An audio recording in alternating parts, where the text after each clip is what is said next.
Boa noite, alunos. Tudo bem? Professora Karina, tá? Vamos dar continuidade aqui no nossas aulas de neonatal. Falta pouquinho agora para a gente concluir, tá? Qualquer dúvida, vocês têm um WhatsApp, estamos à disposição. A gente, na hora que retornar, se Deus quiser, voltar aí à normalidade, a gente tira nossas dúvidas, tá bom? Hoje a gente vai estar falando um pouquinho sobre o teste do pezinho, tá? O teste do pezinho, ele faz parte da triagem neonatal, tá? E ele é estendido para todos os neonatos, até mesmo aqueles que estão na UTI, tá bom? É um exame extremamente importante, porque ele pode atender, quando ele é dado pelo SUS, né? Ele pode detectar até 30 doenças, o que os sintomas não se manifestam durante o período neonatal da criança, tá bom? Então, a gente tem o exame parcial dele, que é isso que o governo dá, tá? Onde a gente tem em território nacional disponibilizado, tá? Ele pode ser coletado, algumas vezes é feito no hospital, outras vezes é realizado na unidade básica de saúde, vai depender muito do tempo de internação do bebê, da criança, tá? Porque o tempo de coleta dele é correto, ele são sempre 48 horas após o início da alimentação, da amamentação da criança, tá bom? E sempre os melhores dias para ser feito, sempre o terceiro ao sétimo dia de vida, tá? E inferior aos 30 dias de vida. Então, não é interessante ser após um mês de nascimento da criança, esse teste ser realizado, tá? Então, muitas vezes a criança acaba ficando aí no parto normal, né? Às vezes 24 ou nem 48 horas, dependendo da demanda que o hospital tem. Às vezes a mãe está bem, o RN está bem, tem alta hospitalar. Então, é orientado a procurar a unidade básica de saúde, normalmente na sala de vacina, é feito esse teste, tá? O exame oferecido pela rede pública de saúde, ele detecta o hipotiroidismo congênito e a fenilcetonúria. Alguns estados habilitados a constatar também nos bebês a hemoglobinopatias, tá? Que são aquelas como a anemia falciforme, e outros diagnosticam também a fibrose cística, tá bom?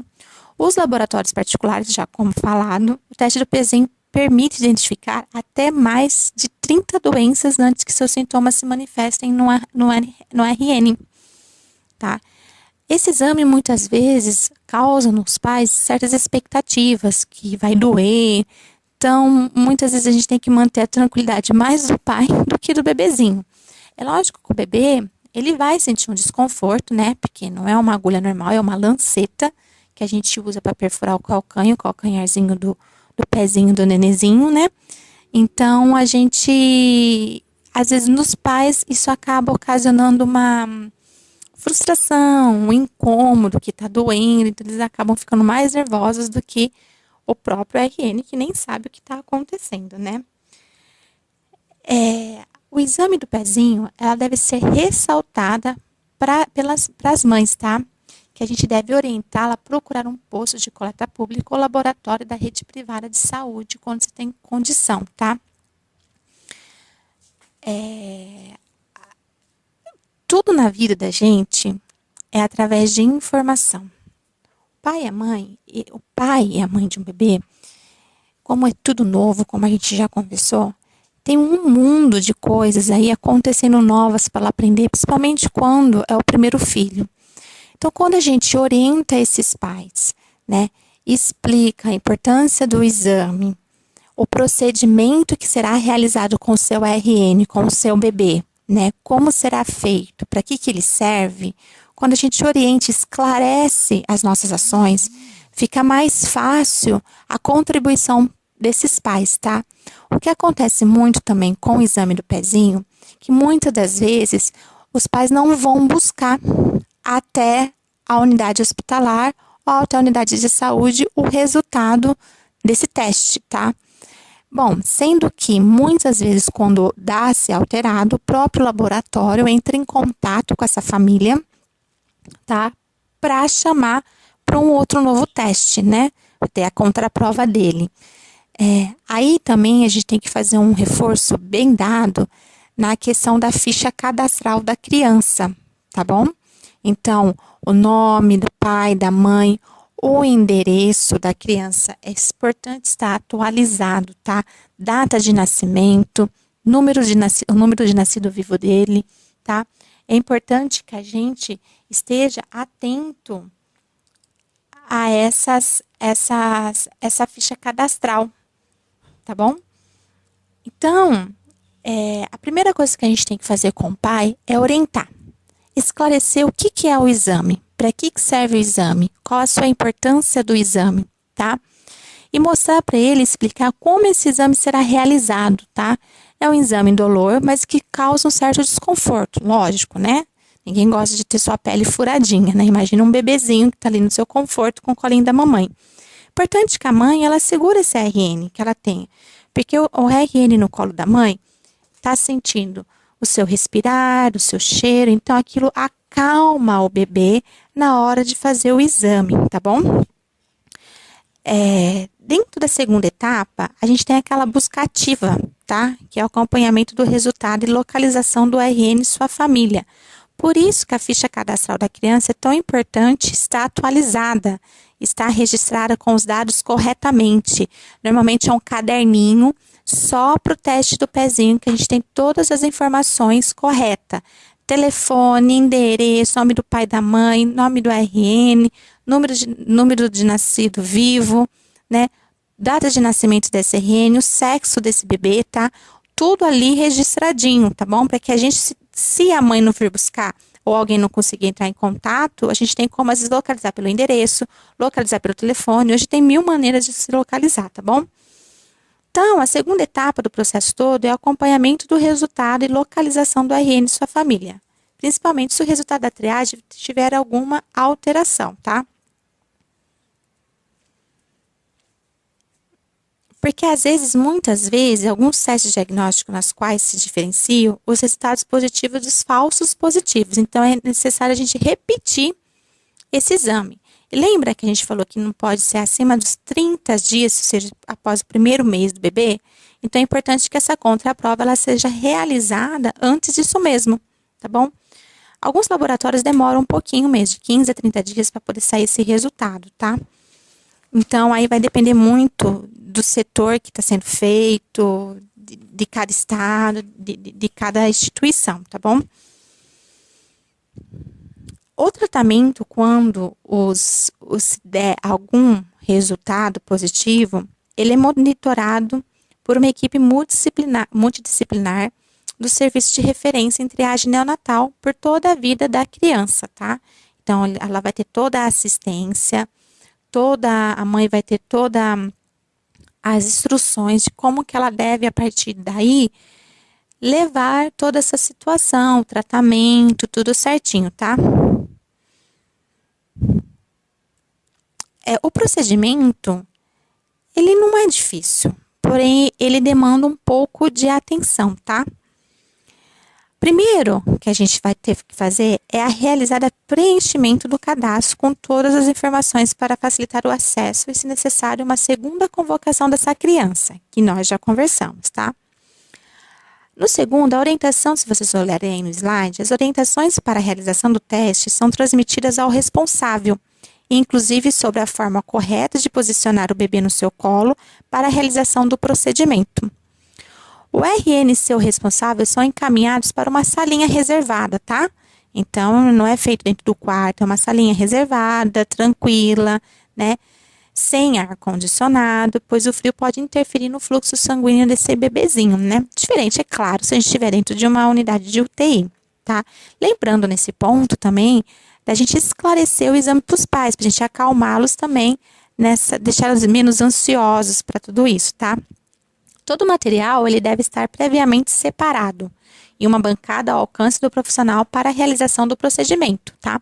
Que são eles: luva de procedimento, recipiente com álcool a 70% para a esterilização do local do exame, tá?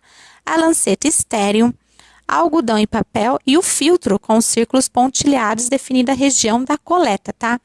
É importante que no filtro, nos círculos pontilhados, é importante que o sangue não ultrapassa muito e eles têm que ser preenchidos quase que 98%, tá? Que como é uma máquina que faz a leitura laboratorial, Então, se ele não tiver preenchido corretamente, a máquina não consegue fazer a leitura exata desse exame, tá? Então, não pode nem ter o excesso do sangue. Uma gota de sangue é o suficiente, porque como é um papel filtro, ele vai chupar esse sangue, preenchendo todo esse campo, tá? A melhor maneira de fazer a realização desse procedimento é a gente pegar o pezinho do bebê, com o nosso polegar, a gente pega no plantar do bebê, tá? Faz uma massagem no calcanho dele, né, bem gostosinha. Podemos até usar, às vezes, uma luvinha com um pouquinho de água morna para poder facilitar a circulação desse sangue na hora da perfuração, tá? Para que a gente não tenha que perfurar mais que uma vez, entendeu? Então, a gente pode fazer a massagem no calcânio, colocar uma luvinha ou uma bolsa de água quentinha, tá? Morna, para que a gente nos ajude nessa questão da circulação, tá? E sempre tá com o polegar segurando o calcanho, colocando o pezinho dele para fora. Eu vou ver se eu mando um vídeo para vocês da prática, tá? Apertando o calcanho para que o sangue se concentre o sangue. Quando você vê que ficou bem roxinho, bem vermelhinho, é a hora de fazer o furinho, que é bem no calcanhar lá embaixo, tá? Que sai a gotinha de sangue, tá bom? Então, para a realização do procedimento, o responsável deve estar em pé, segurando o bebê no ombro em posição de arroto, tá? Que facilita no exame, até mesmo por conta da circulação do sangue. Enquanto o profissional permanece sentado, prosseguindo com a realização do teste. Ao passo em que é feita a asepsia do local da perfuração, em uma das laterais da região plantar do calcanho, local menos propenso a atingir o osso, tá? Então, a gente tem uma noção de anatomia, a gente pega aquela região, a gente está longe do ossinho do bebê, tá bom? Não devem ser utilizadas agulhas, e sim lancetas para evitar um sangramento excessivo, para não haver necessidade de comprimir o pezinho do bebê, mais do que quando a gente fala massagem, apertar um pouquinho, não é aquela compressão que a gente deixa ali o pé da criança roxo, né? Não, é para nos auxiliar no momento dessa punção, tá? Então, não tem necessidade da gente ali agredir o pezinho do bebê apertando, deixando roxo essa criança, até vermelho o pé da criança. Não é isso, tá bom? Então, para não ocorrer, tá? A hemólise sanguínea, é necessário utilizar uma compressa morna, assim melhorando o fluxo do sangue. Isso que eu comentei agora ali em cima, tá bom? Então, para a gente não ter hemólise com aquele sangue coaguladinho, que vai atrapalhar tudo, então aquele sangue não vai fluir, não vai pingar, né? A gente vai precisar pelo menos de 5 gotinhas de sangue, né? Então, a gente pode fazer aquilo que eu falei para você, que é a melhor solução, tá bom? É um exame que a gente realiza rapidinho, tá? Depois de feito, a punção do local é esperada a formação de uma grande gota de sangue, que será desprezada, que é retirada com algodão, pois pode conter fluidos teciduais no qual ocorrem alterações no resultado do teste. Então, prestando muita atenção nesse momento. A primeira gotinha de sangue do pezinho do nenê, a gente descarta, tá? Porque ela pode vir com alteração aí de fiozinhos de algodão, mesmo a gente fazendo a antisepsia. Então, a gente reutiliza a segunda gotinha, a gente limpa ali com o algodãozinho e reutiliza a segunda gotinha do pezinho dele, tá? Pegamos o papel filtro, né? Em movimentos circulares, coletando a gota seguinte com o preenchimento total do círculo, como mostra a figurinha ali, tá? Que o papel filtro a gente não precisa ficar ali apertando, uma gotinha bem reforçadinha o suficiente para fazer todo o preenchimento dessa gotinha do pé da criança, tá bom? Então, a gente toma o cuidado para preencher todo esse círculo, tá bom? Mantendo o cuidado de secagem do ciclo antes de preencher o próximo. Então, a secagem desse filtro, normalmente, ela é de 2 horas, tá bom? Então, a gente tem que tomar muito cuidado, porque qualquer dano a essa fichinha, a gente perde o teste, tá bom? Então, quando a sala que é realizada a coleta, ela tem que ter uma bancada para secagem dessas fichinhas, tá bom? Também vai ter que conter todos os cadastros do bebê na fichinha, né? Que a gente coletou. E ela tem um tempo de demora mais ou menos de 2 horas de secagem, tá bom?